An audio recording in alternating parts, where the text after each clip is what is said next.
Shalom, bon Erev Shabbat, Tazria.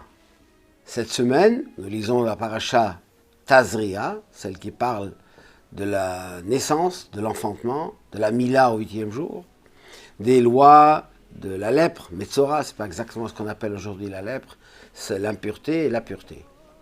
Mais en deuxième lecture, et la dernière des 4 lectures supplémentaires que nous lisons, 2 avant Purim et 2 avant Pessah, nous lirons la parashat HaChodesh.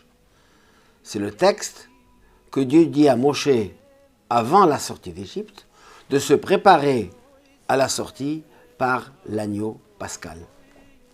Et aussi Rosh Chodesh, une 3e lecture. On va lire Rosh Chodesh, c'est le 1er jour du mois de Nissan.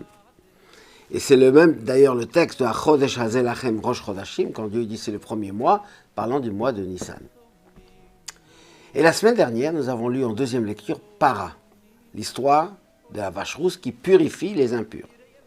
Dans l'ordre chronologique de la Torah, la parashat HaChodesh, celle que nous lisons ce Shabbat, a été donnée bien avant des lois de la vache rousse. Car celle-là, elle était encore en Égypte. La vache rousse, c'est bien après, une fois qu'on a reçu la Torah et qu'on était au désert. Et pourtant, dans l'ordre de la lecture des Shabbatot, nous lisons d'abord Para et ensuite HaChodesh. Parce que l'événement dit nos sages que pour pouvoir apporter son offrande de l'agneau pascal, il faut être pur. Et ceci se fait que par les cendres de la vache rousse, comme cette loi de Para Adoma. Mais il y a un sens profond dans cet ordre des choses, et c'est celle qui nous concerne. Car le parashat HaChodesh qui parle de l'agneau pascal représente la partie du peuple juif que sont appelés tzadikim, les justes. Car l'agneau pascal, c'est la naissance du peuple juif, et à la naissance, on est tous des tzadikim. Le peuple juif, en sortant d'Égypte, était comme un nouveau-né, où tout le monde est considéré des purs, des parfaits, des tzadikim, des justes. Et ceci est la façon normale dont on doit servir Dieu. En faisant tout ce que Dieu nous demande, et ne faisant pas ce qu'il ne veut pas qu'on fasse, ce qu'il nous interdit. La parashat Para traite de quelqu'un qui est devenu impur. Alors, en l'occurrence, c'est un contact, etc. Mais sur le plan spirituel, quelqu'un qui a transgressé, quelqu'un qui a fauté, quelqu'un qui, volontairement ou involontairement, a commis des erreurs, a fait des choses que Dieu ne veut pas. Et là, c'est une situation négative. Mais, chas v'shalom, elle n'est pas définitive. Il y a le principe de la teshuva, de la réparation. C'est-à-dire, non seulement ne plus continuer à faire ce qu'on a fait, mais surtout s'élever, aller de l'avant, grandir.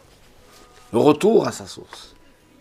Et là, nous avons donc 2 types de personnalités. Les tzadikim, les justes, et les baalei teshuva. Ceux qui ont fait teshuva, c'est un mérite extraordinaire. Qui est prioritaire de qui?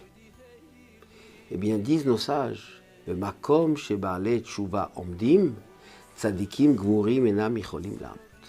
Là où les baalei teshuva se trouvent, même les justes parfaits ne peuvent pas le faire. Pourquoi?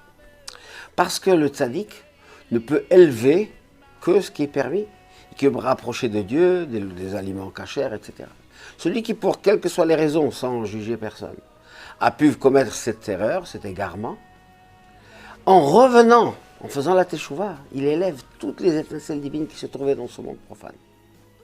Et là, la Torah nous dit, bien sûr, au départ, il faut être tzaddik, il faut faire les choses comme il se doit.